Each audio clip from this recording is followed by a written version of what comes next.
David Eilman, Olav Shalom, used to talk about what the Friedrich Rebbe called the American Holocaust. He was talking about it a lot. It's verbringend, he would talk about it. And he would say, we lost 6 million Jews to Hitler, but everyone makes a big Vayetzaku. We're going to lose 6 million Jews to assimilation. 6 million! Keiner wird nicht bemerken. No one is even going to notice. Because it's happening by attrition. No one is killing them, It's just... You know Moshe Yes has his song, My Zaidi? Which is a very powerful song, let me to tell you. His song is about my Zaidi, right? Who's going to be Zaidi my children? But the most important line in that song is, I don't know how or why it came to be. It happened slowly over many years. We just stopped being Jewish. There was no conscientious objection. There was no rebellion. There was a slipping and a sliding out of Jew. We just stopped being Jewish. That's the tragedy of American Jewry. And in Haredi homes, in frum homes, unless you're very vigilant, you experience the same thing. We just stopped being Chassidish. Okay, no, we just stopped being Chassidish. We didn't do anything to say, okay, I'm not. It happens in steps, incremental steps, as a tzibizalach, slowly. You lose your neshama. That's the ma'aseh. And the only answer to all of this is the Rebbe. What's his name? Freddie Hager, Olav Shalom, tells a story how he was a student in university. He wasn't learning a goyish word. Basically, he wasn't learning anything. He was busy with giving out kosher meals. They made a kosher meal program that the students in the university had kosher meals. So the Rebbe suggested kosher kitchens. So he got excited. Yeah, we'll bring speakers and they'll come and they'll teach shaytivs. No, that's not what I have in mind. A kosher kitchen. A Jewish boy will sit next to a Jewish girl. They'll have a conversation and maybe they'll marry each other. The Rebbe put his hand up and says, "This is not what I have in mind." It's a point of view. And that's what this is. They go to Times Square and they jump up and down and they scream. What those kids are hearing is Ani Yehudi, Nayid. That's what they hear. Our boys and girls who join them say, hey, this is fun idea. He was providing meals on wheels. In other words, there was 3 or 4 universities in London, in the late 60s, early 70s, and they were offering meal plans. You could buy meals and they would deliver meals to you. Then there was an idea, instead of offering meals, to make a kosher kitchen where people would collect. And the Rebbe was involved in that transition from delivering meals to providing a kitchen that should gather. So he tells the Rebbe a kosher cafeteria. So he'll make divrei Torah, and the Rebbe puts his hand up and tells them that's not what I have in mind. What I have in mind is that a Jewish boy and a Jewish girl to sit across from each other. You have to have a Rebske cook to understand this. I mean, shluchim were on the front. Know this. Anyway, matzach faret. Okay, hello everybody. Today is Sunday. It's Chavav Adarish Netav Shin Pei Beis. So first of all, of course, the shir is always going to be in Ariela's schus for Shleima and for Gesund and Riches Yomim. Ariela Bas Mazel Tov. But we have sponsors. Our sponsors are Ahuva Bas Paul, it's for Yardzeit, and for Shalom Ber Ben Chayarochel Shnapanosah Barchaba Gedoyla. Amen. Now, so we're back. We're just doing Sundays. I hope we'll bring people in. Chadesh Ameinu Kakedem. And we're doing Tanya. Sundays do Tanya na Yom Yom. We're going to go back doing Tanya na Yom Yom. This is the plan. Everything depends on Sayata Deshmaya and Ezer Hashem Yisbarach, and whatever the Eibishter wants, we'll see. We're starting and we'll see how it goes. Now here's the problem. We haven't learned in 5 months. And 5 months ago, you remember what happened in the class? I went back to my website and I listened to the class that I gave. The last class was Tes Kislev, I think. So we're back and hopefully be successful. So I have to set you up. It's been so many months since we learned last. I can't just go back to teaching like as if I gave you a class last week. The book is Tanya. We're learning the Sefer Tanya Kadisha. We're technically holding at the end of Perek Tes, which is in the middle of something, right? The middle of Tanya. So here's what I'm going to do today. I'm going to give you an overview. We'll shmoo us a little bit about what's going on in the Tanya. Perek Yutes near the end, page 50. And then we'll see. Maybe we'll finish the Perek, maybe we won't finish the Perek. We're like I said, we're right in the middle. So the first thing that needs to be said is that it's very important when learning Tanya to imagine it as conversations between a Rebbe and a Chassid. And a Chassid and a Rebbe, because that's what it was. Tanya in the beginning was Lekutei Eitzes, a collection of counsel, various pieces of idea. Chassidim came to the Alter Rebbe, and they didn't come to the Alter Rebbe for brachas, for parnasa and health. They came to the Alter Rebbe that the Alter Rebbe should teach them how to serve HaKadosh Baruch Hu. There's the wonderful story to Rabbi Strashela. He was all of 14. Rabbi Agadol Misrashela. And the Sefer Beis Rebbe, he doesn't even call him a chassid of the Alter Rebbe, he calls him a Talmud. Rabbi Levi Horowitz Mistrashele. When he came to the Alter Rebbe the first time, he was a 14-year-old Ilui, and he wrote on his note, "Hanefesh hashvela be'emes ketzad yiskada v'le'ein seif." A truly lowly soul, how can he approach the Ein Seif? That was what he wrote. Hanefesh hashvela be'emes ketzad yiskada v'le'ein seif. A truly lowly soul, how can it approach the Ein Seif? Now, Yechidus by the Alter Rebbe was hallowed. It wasn't only hallowed by the Alter Rebbe, it was hallowed by the Chassidim. You can't have a one-way engagement, right? If the Alter Rebbe hallows Chassidim and the Yechidus, and the Chassidim treat it superficially, then it doesn't have the depth that it needs to have. But the Alter Rebbe's Chassidim were Ishim G'dolim. They were Anoshim G'dolim. They were great men. Seriously, in Avodas Hashem. The Alter Rebbe had, by the way, not all the Alter Rebbe's Chassidim were such big tzaddikim. Some of them were regular people who came with the kind of issues that we came. But he also had many who were in a Madrega Nailis B'Yoser, and the Avodas Hashem was on a very lechatchilidika level. And the Alter Rebbe taught them how to serve HaKadosh Baruch Hu. So in the Alter Rebbe, when the Alter Rebbe Yechidus, he had 2 candles on the table, licht auf dem Tisch. Alter Rebbe was wearing Big Day Shabbos. He wore a streimel and his silk kapote with a gartel. And the candles used to create a reflection of the Alter Rebbe's face that was quite unnerving, as it were. And we know stories where in the middle of a Yechidus, the Alter Rebbe would pick up one of those candles and he would shine it into the chassid's face, like as if he was looking for something, like you do b'dikas chometz, you understand? So Yechidus by the Alter Rebbe was incredibly moving. The experience, the whole design. When Rabbi Levi wrote, he was 14. But at 14 he was a Ila, he was an Adam Gadol. He was not 14, he was 140. He was biologically 14. But his level of Torah and Avodah was even in the time that he lived, it was high. And the Alter Rebbe walked out of his room and left him standing there. Alter Rebbe got so excited. A 14-year-old should come and ask this question, Nefesh hashvela be'emes ketzad yiskada v'le'ein seif. The Alter Rebbe got so excited, he ran out of the room, left the poor boy standing there, and he went into the Gan Eden HaTacht, the room outside the Alter Rebbe's cheder, which was like a little shul, and people were sitting and learning. The Talmidim of the Cheder, the biggest Chassidim of the Alter Rebbe, was sitting and learning, and you can understand yourself that if the Alter Rebbe walked out of his room and came into that secondary room, they all stood up, and the Alter Rebbe, holding the paper, said, "Otis gekommen a Yigel und gefragt a Frage, was keine von euch in dich einkommen zu fragen." A young boy came, and he's asking a question that none of you thought to ask. Otis gekommen a Yigel und gefragt a Frage, was keine von euch in dich eingefallen zu fragen. Behold, a lad has come, and he asked a question that none of you thought to ask. And then Alter Rebbe went back in and he told them how to serve the Eibishter. That's what Tanya is. Tanya was a Lekutei Eitzes. It was a series of counsel, of pieces of advice that was originally not meant to be given to each chassid in its entirety. Every chassid got his piece.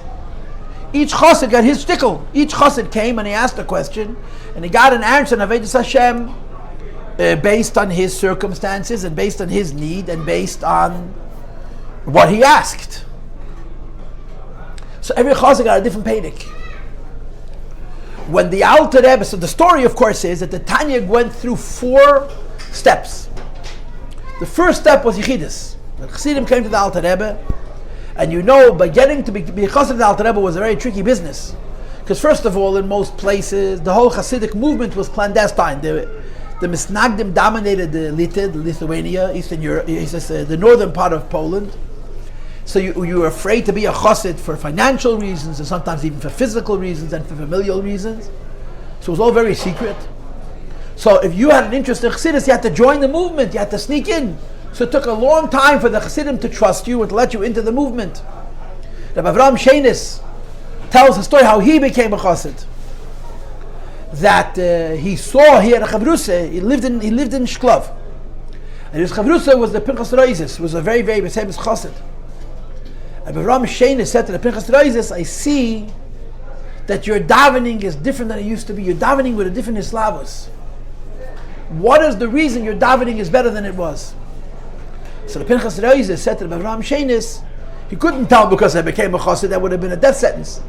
He told them because I watched Rabbi Yosef Kolbei daven. In Shklov there was a Yid who was called Rabbi Yosef Shklov, Rabbi Yosef Kolbei. He was from the greatest Talmidim of the Vilna Gaon, and then he became later a Chassid of the Alter Rebbe. He was a Gaon Olam, and a Oived Elakim, and he was the leader of the kibbutz of Chassidim in Shklov. It was still secret. So the Pinchas Reizes deflected. He said, how come your davening is more slavos? No, Ram Shenis, that's the Pinchas Reizes. So the Pinchas Reizes told him, so Ram Shenis went to the shtibel, to the klois where the Yosef Kolbei sat and learned, and he watched him daven. And he was moved by the davening. And slowly but surely he began to realize that this is the kibbutz of Chassidim, this is the Chassidim. So he wanted to join, and of course he went into a brick wall, they wouldn't let him be Shom even. Rabbi Avraham Shenis wanted to join the group of Chassidim. Rabbi Yosef Kolbei, Rabbi Yosef Shklovin, Kolbei, Chof Lamed Beis Vov. And it took him a year or two to be allowed into the kibbutz. And when you joined the Chassidish group, you had to first learn Sifrei Musar. One of the Sifrei Musar you had to learn was the Sefer Reishis Chochma and other Svarim. So the Misnagdim and outlawed the Sefer Reishis Chochma because they knew that this was a segue into Chassidus. They found the Reishis Chochma under his pillow in his home. And his sister, when he was making his bed, she found the Sefer. It was contraband, it was a terrible Aveira. She came to her father, and they beat him with a stick until they broke a stick over him. So he ran away from home, which is a story which I don't want to get into. The bottom line is, until he got to the Alter Rebbe, it took him several years to join the group of Chassidim.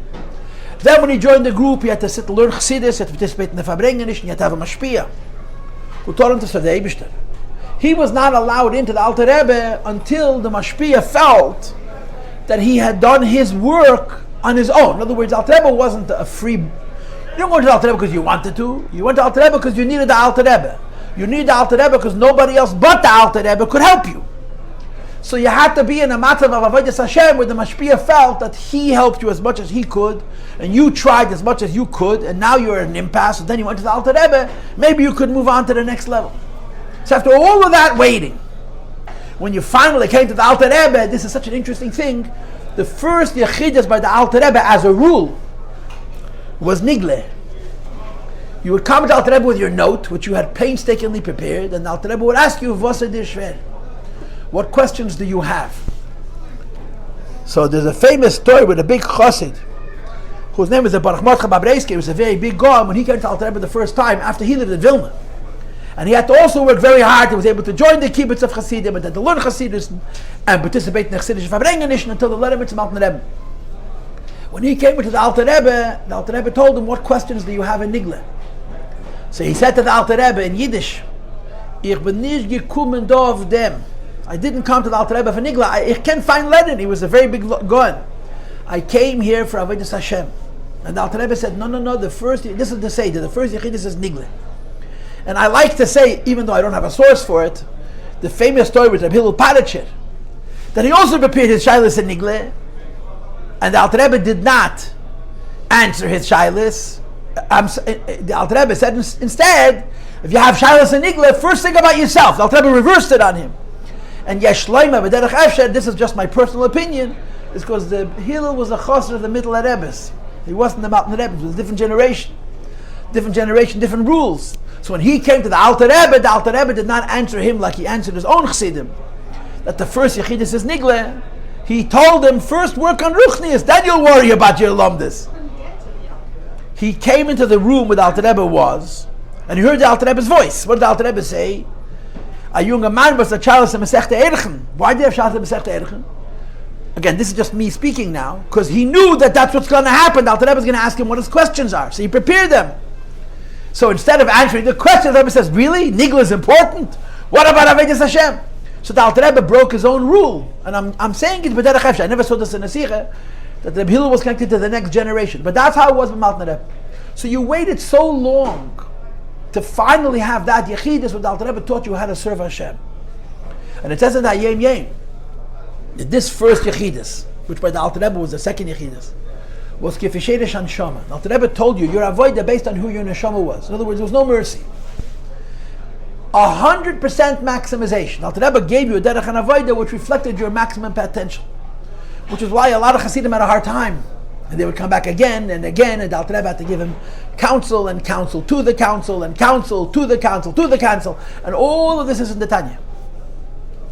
And the Alter Rebbe initially had a smaller group of Talmidim, a smaller group of Chassidim, and he had the time to dedicate himself to each one, what he called b'yechidus, in these private meetings, and he would teach them how to serve Hashem as individuals. But as time passed, the crowd grew. There were more and more people, and there's two reasons why the crowd grew. The first reason the crowd grew is because more people heard about the Alter Rebbe, and heard what the Alter Rebbe was providing, and they came to the Alter Rebbe for a derech. The second reason the crowd grew is because the Alter Rebbe lowered the standards of who a chassid is.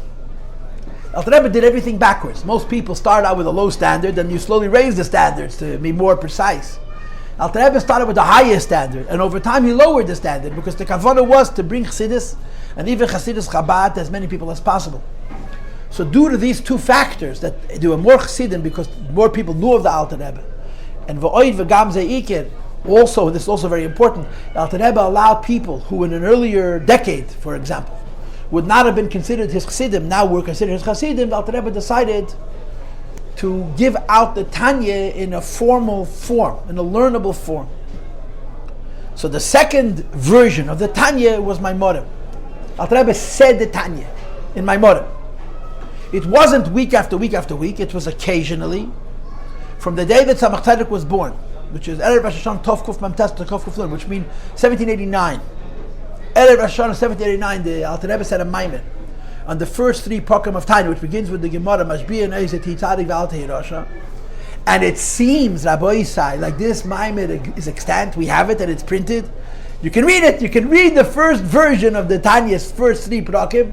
Mashbi, it's mamish the same thing as our Tanya. It's just in very very shorter. Mashbi and Eizet. He goes till Das, all the first three Pakim. And it took him 2 years and 2 months until the birthday of the Mittler Rebbe, which is Tes Kislev Tov Kuf Nun Beis. So the whole Tov Kuf Nun, the whole Tov Kuf Nun Aleph, which was 1789 to 90, 1790 to 91, and in the end of 1791 is this. That's when he said the last Perek Nun Gimel.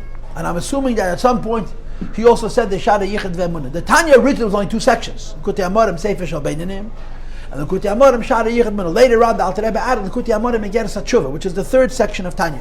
The 5th section of Tanya is not Tanya; it's the Alter Rebbe's writings, the Kuntas Acharin and the Igeres HaKedesh, or the Igeres HaKedesh and the Kuntas Acharin, which was added to the Tanya to make a complete Tanya by the Bnei Agon HaMachaber, the Alter Rebbe's children, after the Alter Rebbe passed away. But the original Tanya was only 2 sections: Likutei Amorim Sefer Shel Beinanim, Likutei Amorim Shara Yichud Ve'emunah. So first the Alter Rebbe told it to people in Yechidus. Then the Alter Rebbe occasionally would recite. He would say a maimer based on the various Prakim in Tanya, and I'm going to suspect that besides for the first maimer, which we obviously have, there probably are other maimorim in the Maimorim HaKetzarim. There's one volume of Alter Rebbe's Chassidus, it's a big fat book called Maimorim HaKetzarim. It's one book, and you probably have 500 maimorim in that sefer, probably, maybe more. How do you fit 500 maimorim in one book? The answer is that the average maimer is a half a page long. But it's the maimorim of Alter Rebbe. Some of them are 3 lines. They're very tiny, little teidalach. And they were collected and preserved. It's one volume called Memory of Marazok and Akhtsarim. And in that volume you have this Maimer Mashbi and Eisei Tzarav Terasha. It's a little bit more than a page. And I believe there's other Maimarim there about Machshav Zoros, which goes different Prakim of the Tanya as well. When the Alter Rebbe finished saying the Tanya as Maimarim, which took him about let's say 26 months, 27 months. Then the Alter Rebbe wrote it down. And again, you have to understand, there's two sections. There's Likutei Amorim Sefer Shel Beinanim, the book of Beinanim, and Likutei Amorim Shara Yichud Ve'emunah. And we all know, the Rebbe brings it in the Sichos, that the Alter Rebbe struggled himself with the question of which he should put first, Sefer Shel Beinanim, or the Shara Yichud Ve'emunah. Because Shara Yichud Ve'emunah is the philosophy that underlies the way of life which you have in the Sefer Shel Beinanim. And the Alter Rebbe struggled with the question what to put first. He decided to put Beinanim first, but to leave a number of hints in the Shara Yichud Ve'emunah that he was contemplating doing it the other way. Paltiel, he put the Avodah before the Haskalah, but he leaves indications that he was struggling with the question of which of the two sections to put first. And the Alter Rebbe began to distribute these written Prakim of Tanya in what's called Kuntreisen. Right? Rashi has a Pirush on Shas. Rashi has a commentary on the Gemara. Tosfos always calls Rashi's commentary on the Gemara Kuntris, Pirush HaKuntris. Tosfos would really say Pirush Zikni Meiri V'Rabbi. Tosfos is all the grandchildren of Rashi. Pirush HaKuntris. The Kuntris interprets. Why is Rashi called Kuntris? Because when Rashi wrote his commentary on Gemara, he wrote it for his students. And he would give it out piecemeal. He would write a few pages. They were learning. He would give it to them in pamphlets, in Kuntreis. So even though Rashi is printed with every Gemara, and it's not a Kuntreis, it's not a pamphlet, it's a volume, or a series of volumes, but because originally it was given out as Kuntreisim, it retains that name today, also called Pirush HaKuntris. The Alter Rebbe also had Kuntreisim, pamphlets. He gave out the Tanya in pieces. 1 page, 2 prakim, 3 prakim. And Chassidim began to collect them. A rich chassid owned the complete set. A poor chassid owned 1 or 2 prakim, and they would share, they would trade, they would replace, and they would copy. And of course, every time they copied, they made new mistakes, etc. The point is, when the Alter Rebbe began to say the Tanya, and more so, when he began to write the Tanya, there was a wave of disappointment that swept through the camp of Chassidim. Chassidim didn't want it. They wanted the intimacy, the private meeting with the Alter Rebbe, where the Alter Rebbe would teach each one of them as individuals how they should serve HaKadosh Baruch Hu, rather than have the Sefer HaTanya Kaddish. And the Alter Rebbe said, I got to do it, Chapish Kabreida, for many, many reasons. And of course, very importantly, one of the reasons the Alter Rebbe had to write the Tanya is because the Tanya was written for us. Okay, for us also. In the prayer, the Tanya was written for us. It was written for them also. Tanya was written for us. And the Alter Rebbe had to write the Sefer because the way the Eibishter made this world, his life, Begashmis, was interrupted after Chayim Shana, after 68 years. But the Chassidim were unhappy about it. And Alter Rebbe said, I don't have time. And please don't push. Understand that this alternative is good, and this alternative is necessary, and this alternative is because I have no choice. There's no way I can facilitate that all the Chassidim, likondes, lidaber, iti, imi, biyachides, the Chassidim shall come into the Alter Rebbe and speak. Then, so it took him 2 or 3 years, maybe, to disseminate the whole Tanya. You're talking technically 65 prakim. The original Tanya was 51 prakim. 51, not 53. Could be the Akdama was even Perek Aleph. The Shara Yichud Ve'emunah, I think, was 13 prakim. So it's either 64 or 65 prakim, the original Tanya. Now it's 53 plus 12, which is 65, plus 2 Hagdamas, which is 67. Then it was probably 64, 65 prakim, including the Hagdamas. When the Alter Rebbe finished with the Kuntreisim, Chassidim started to collect them. And then they discovered that the Misnagdim were deliberately forging Rahman Hassan. They were misrepresenting the Alter Rebbe by writing deliberate silufim, not mistakes, but kfira into the Tanya. One of the Chassidim became aware of this, and he brought a copy of the Tanya Mezuyef, Tanya Mesulaf, to the Alter Rebbe, the forged Tanya, and the Alter Rebbe said, Oy Bazoy, I have to publish. And he wrote the entire book over again, from cover to cover. It's very similar, but it's not verbatim. He added 2 whole prakim, and the whole Perek Lamed, which is not in Likutei Amorim, Sefer Shel Beinanim, which is in the Igeres HaTshuva, and he added the whole Perek Lamed Beis. Abbas Yisrael is missing from the original Tanya. It's missing. He rewrote the whole Tanya, and he gave it to print. And of course the story was, and Lamed Beis, Lev, the first Tanya has no heart. It's so interesting. Lev, Chahatz, there's no Avitzal, the whole Avitzal is missing. In the second Tanya, he added these two prakim. And the Alter Rebbe would not print the Tanya until he had Haskamas from his best friend, his closest friends, who both lived in Hanepal. Reb Zushe and Reb Leib Koyen, they both lived in Hanepal. The Shliach was sent to Hanepal to get their Haskamas. And they write, Ein Darkei Bekach. This author is not a printer, he's not a publisher, he's not in the business of having his material published.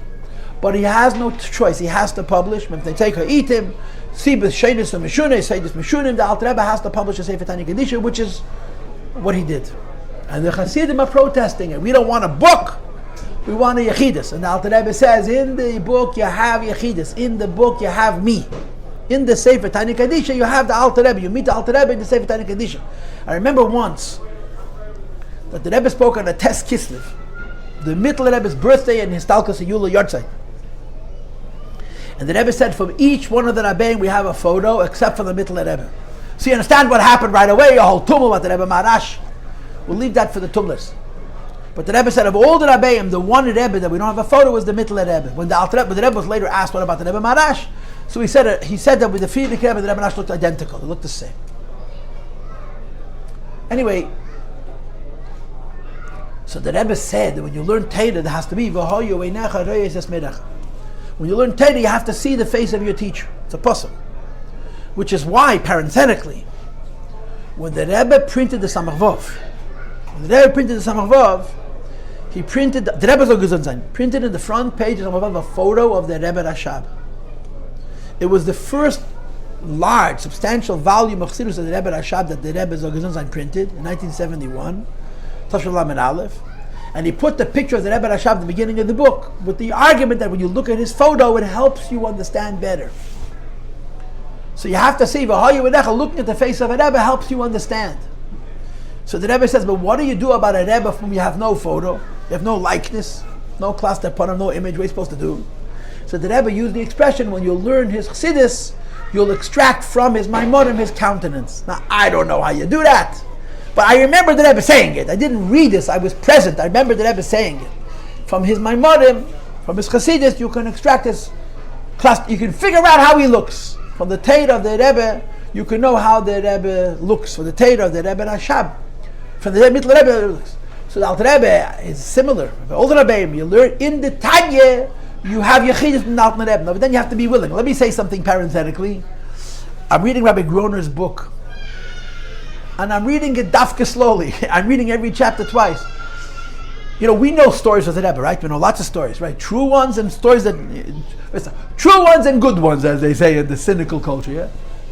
Here is an entire volume of stories, a high percentage of which he wrote at the time that it happened. Rabbi Groner kept a journal. Every day he wrote in his diary. In other words, it wasn't Rabbi Groner's memory. Rabbi Groner wrote it as it was happening. To have a new reservoir of stories of the Rebbe that's so authentic in Tafshin Peyal, Peybeis is a remarkable gift. So I'm reading this book. So the section that I just read is about Yechidus. Bottom line is, Leibel Groner stood outside the Rebbe's door by Yechidus. In the book it says all the years. I'm not so sure of the early years he stood, but he stood. He tells a story where a guy gave him a slap. A guy was waiting to go into Yechidus. He got upset at Rabbi Groner for whatever reason, and he hit him. He hit him. Rabbi Chadakov went into the Rebbe and told the Rebbe that so-and-so hit Rabbi Groner. Rabbi Chadakov apparently felt that he has to protect him. The poor guy, all the wrath of Lubavitch was on him. Why? Because he didn't let you win. He didn't let you win. You didn't understand the pressure he was under because he was working for the boss. A guy slapped him.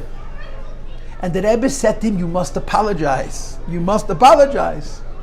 And then in the journal, Rabbi Groner's journal, it says the next day the Rebbe said, so what happened with this rabbi? Rabbi Groner wasn't going to tell the Rebbe, but Chadakov already told the Rebbe. He said he got upset at me because I didn't put him in first. They hit me. And the Rebbe asked, I heard that his wife was crying. When he got angry, he lost himself. He hit. So Rabbi Groner said, I didn't know that his wife was crying. And then the Rebbe said, did you get upset back? He says, no. The Rebbe was very happy. But the Rebbe told this man to apologize, and he did. And the lashon that the Rebbe used was, the Rebbe said to this Rav, he was apparently a prominent man, he says, it is an Ehrlich, Rabbi Groner is an Ehrlich, a young man. He was, the story happened in the 50s. He wasn't even 30. But he's American. And Americans don't like when you hit them. They don't like to be manhandled. If it'd be a European, but you must apologize. So he apologized. But he went through 25 years of everybody blaming him for everything that they didn't get that they wanted from the Rebbe. It was his job. So there's so many stories to tell. Oh, such good stuff. I could just cancel the class and just talk. Okay, two things. The next is a total waste of your time. It's not relevant to the Shia, but I must tell it to you. Label Groner had a birthday. Label Groner was also born. I think his birthday is a Cheshvan. So he put himself on the list to go into Yechidus that night. And Rabbi Groner describes, I heard this from him once personally, face to face, that when there was going to be Yechidus, so they went into the Rebbe's room, they had to clean up the room. The Rebbe's room was very, very cluttered. They had to clean up the room to make it decent. They made a huge pile of Sfarim, and then 5-6 feet, and then put a paper on top of it. They cleaned up the room. And when they were getting the Rebbe's room ready, the Rebbe would stand behind his desk. The Rebbe never sat behind his table, you know that? The Rebbe never sat where his chair is. He always sat on the side. He only sat where the chair is sitting during Yechidus. He would go behind his table, standing, looking out the window, muttering. And he would mumble for a meshach zman. What he muttered, nobody ever knew. But every time there was Yechidus, that's how it started. The Rebbe would stand, and then he would finally sit, and he'd say, I'm ready for the first person. That was the Seder. It was a regular Seder. So he has Yechidus that night. Rabbi Groner has Yechidus that night. It's the middle of the afternoon, and he's in the Rebbe's room, he's working with the Rebbe. And the Rebbe turns to him and says, today's your birthday, right? He says, yeah. Did you write yourself down to go into Yechidus tonight? He says, yeah. So the Rebbe says, why do you have to wait till tonight? Go right now. He says, okay. The Rebbe stands up from his place, goes behind his table, and starts his muttering, and label. In other words, the Rebbe spent extra time. He went through whatever ritual he needed to do as a hachana to Yechidus. He sat down, he took label to Yechidus, and went back to his work. Talk about a kiruv, huh? And at night he did it again. The Rebbe could have let him come at night, he would have saved a few minutes. The Rebbe gave him Yechidus in mitten tag, whatever the reasons were. Rabbi Groner wasn't even asking for it, the Rebbe offered it to him. But the Rebbe went through the ritual that he always, the Rebbe, before Yechidus, it was a ritual that the Rebbe would do in preparing himself. And the Rebbe did it that day twice, once for Rabbi Groner and once for everybody else. It took time. Anyway, the story I want to tell, Tzvi Bochum came from Eretz Yisrael. It says their names. And they wanted to go into the Rebbe, and they came in Menachemov, they came in the summer. Elul, the Yechidus was off. There was no Yechidus. Elul was getting ready for the new year. And they came and they said to Rabbi Groner, you want to go to Rebbe to Yechidus? It was already the last year, 73, 74, Yechidus was stopping. And they was, no, you're not going in. And of course, if they could, they would lynch him.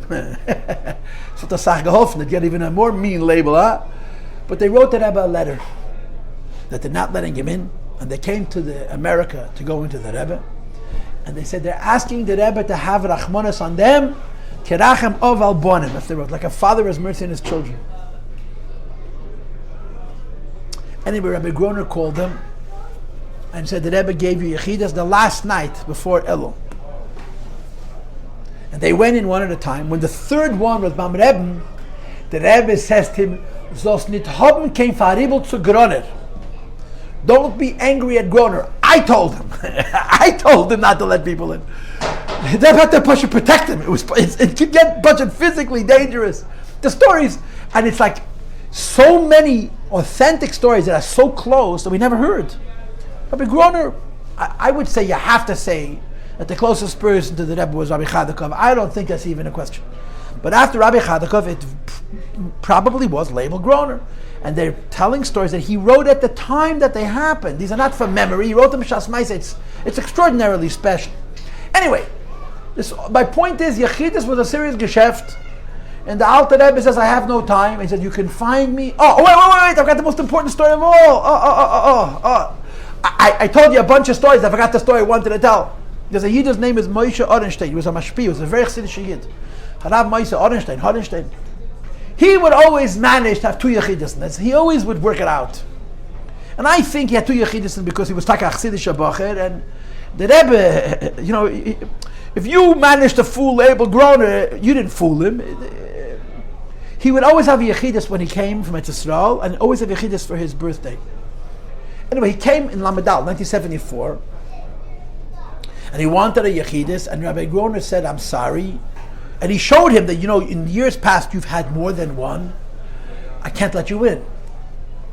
So he wrote the Rebbe a letter that he's here, and that he's ready to go into yechidus, and they're not letting him in. And the Rebbe said, I prepared myself. I'm prepared to go into the Rebbe yechidus. So the Rebbe wrote back, if that is the case, then you're already in yechidus. If you prepared yourself to go into yechidus, then the yechidus already is.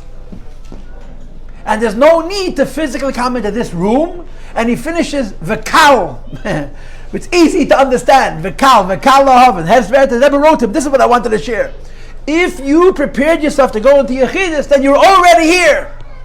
And if you're already here, there's no need to physically enter into this room because you already have the yechidus. And the Rebbe finishes v'kal. This is a meine from the Rebbe to a younger man. The story is almost 50 years old, which brings out the pnimius of yechidus and how the Rabbeim looked at yechidus. Yechidus was meant to be for avodas Hashem. I read a story from Rabbi Simpson, Eliyahu Simpson, that he was the machnis of From Friedrich Rebbe. He was the person who stood by the door by the Friedrich Rebbe. The Friedrich Rebbe had a very, very difficult speech. It was most people couldn't understand what he was saying. So somebody went in with you, put you to interpret. Rabbi Simpson. Rabbi Simpson was a shoisik shebeshoiskim, but he never talked. You can get water out of a rock than faster than words out of him.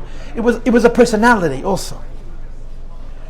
And Rabbi Simpson was the Machnas U'Maitzi for 10 years. And they wrote a book about him called Neman Beis. It's a wonderful biography. And when the book came out, I talked about it, as is my custom. Anyway, Rabbi Simpson had once a very unpleasant experience. He was by the Friedrich Rebbe, and the Friedrich Rebbe says the Alter Rebbe was meyased yechidus for avodas Hashem. Alter Rebbe did not make yechidus for people to come in with their physical problems. For physical problems, you can write a note. The personal movement in the Chos and the Rebbe was for Yonim Pnimiyim, for avodas Hashem.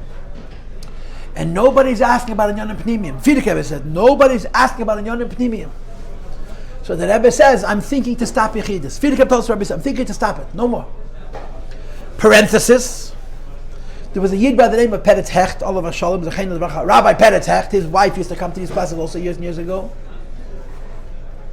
who was a serious Chassidish Bocher and a big Ovid. He had an open door by Friedrich Rebbe. Anytime he wanted, he went in. And the Friedrich, he told one of his grandchildren, who told it to me, the Friedrich Rebbe is here and I'm here.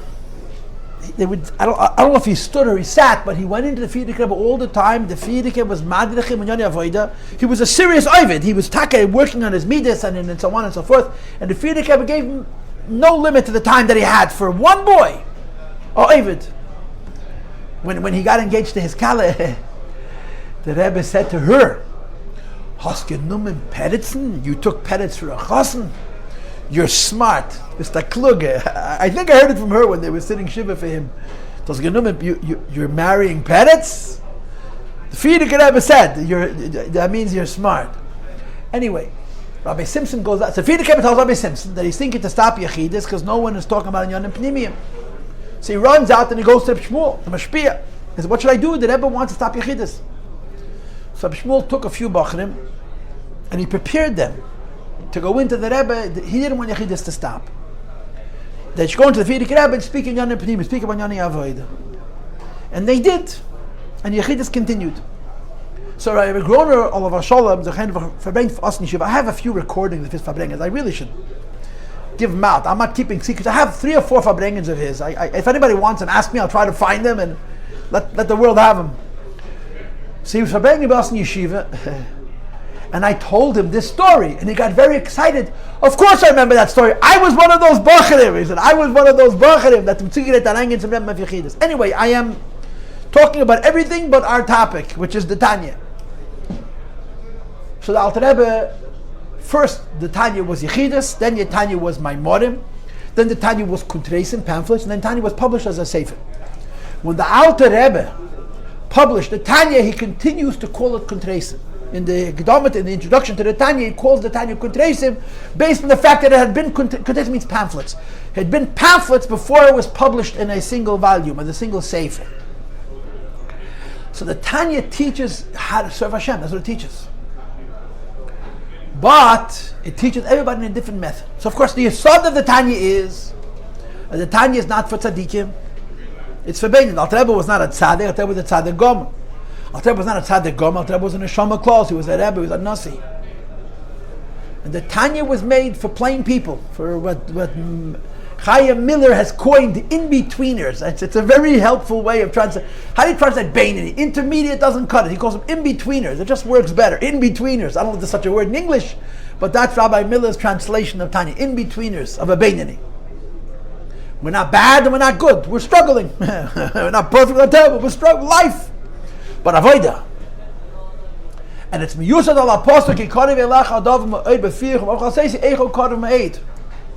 And in plain, simple American English, the Alter Rebbe wrote a sefer to teach a person how to master the one thing in the world that we could master, which is ourselves. That's what Tanya is. Tanya is teaching me,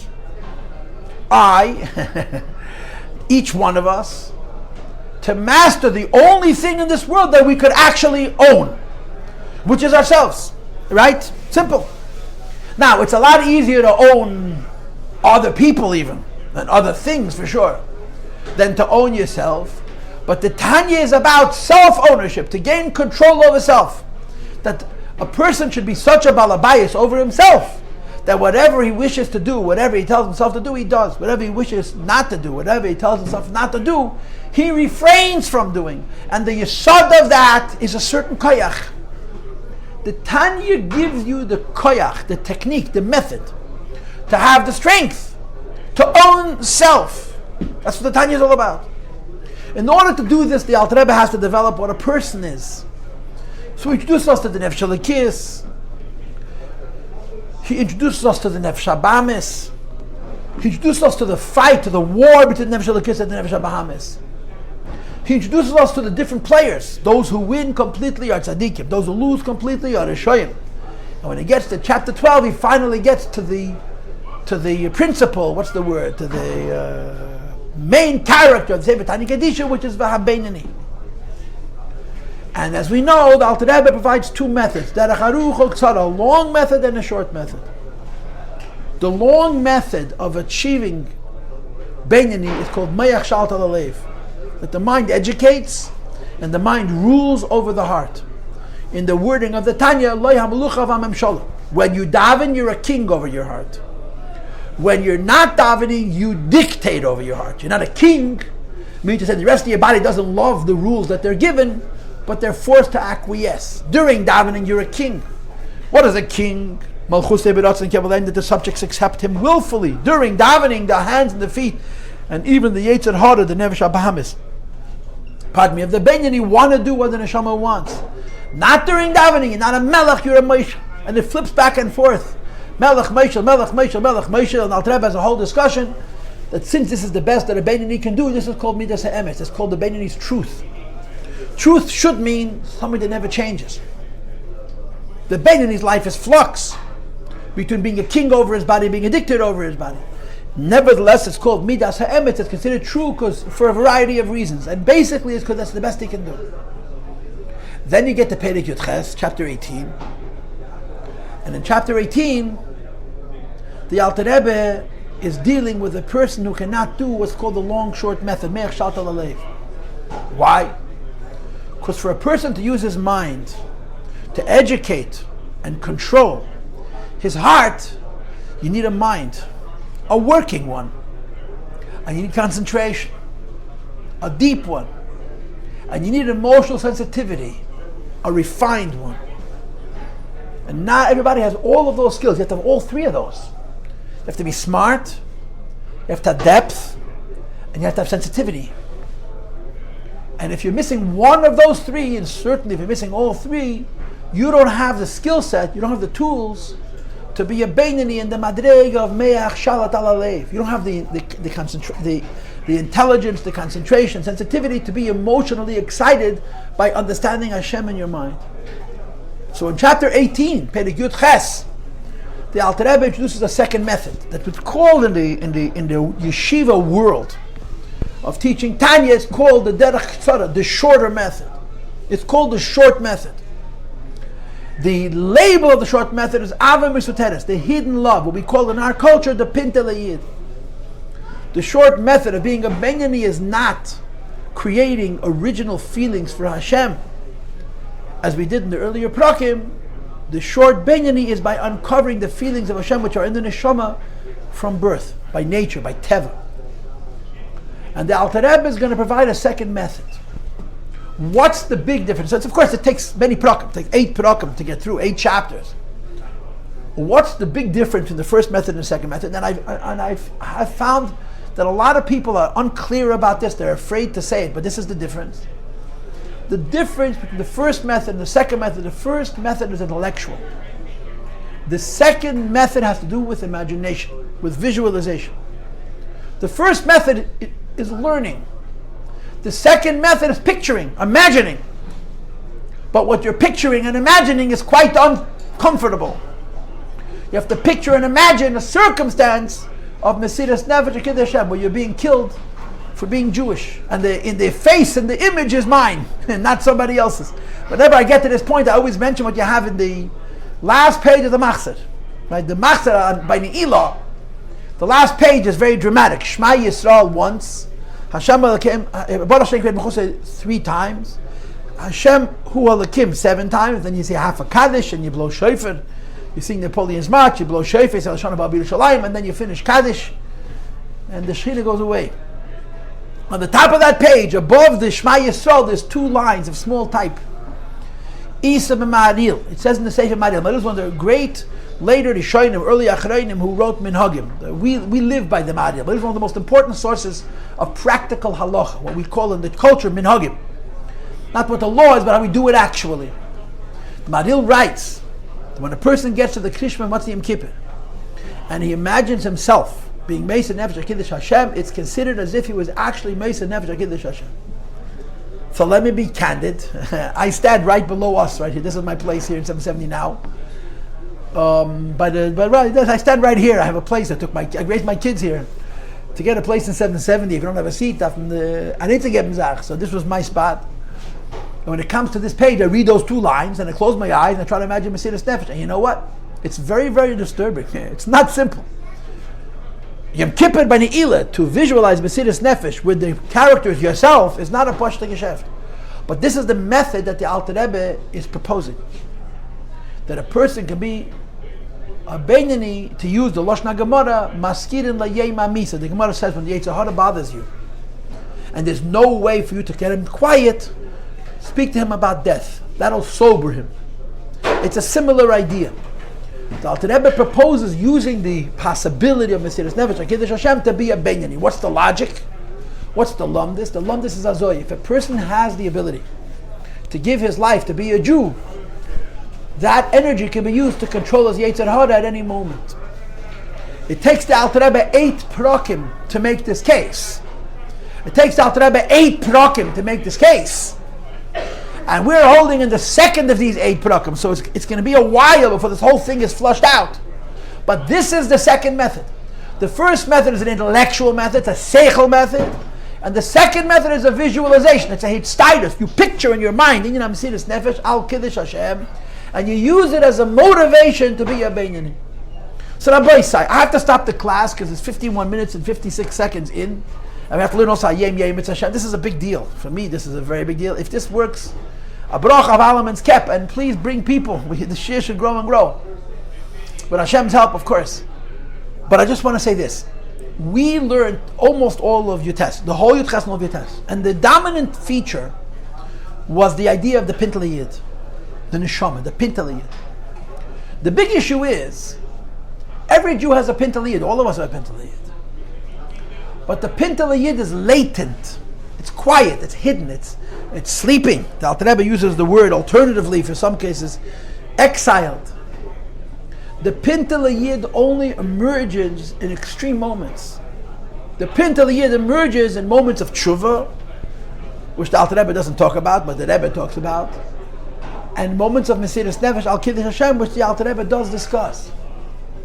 So when you learn this body of 8 chapters, and the theme is going to be the motivation for self-ownership, which is a fancy American New Age way to say the motivation for being a Beinani, is by visualizing the power of Mesiras Nefesh. The issue that we have so far is that Mesiras Nefesh comes out at very special moments. And the Alter Rebbe wants to give us a method that this power of Mesiras Nefesh, which only comes out at very special moments, and I would argue that in our lives we're never going to experience it because we're living in America. A Malchus Shel Chesed.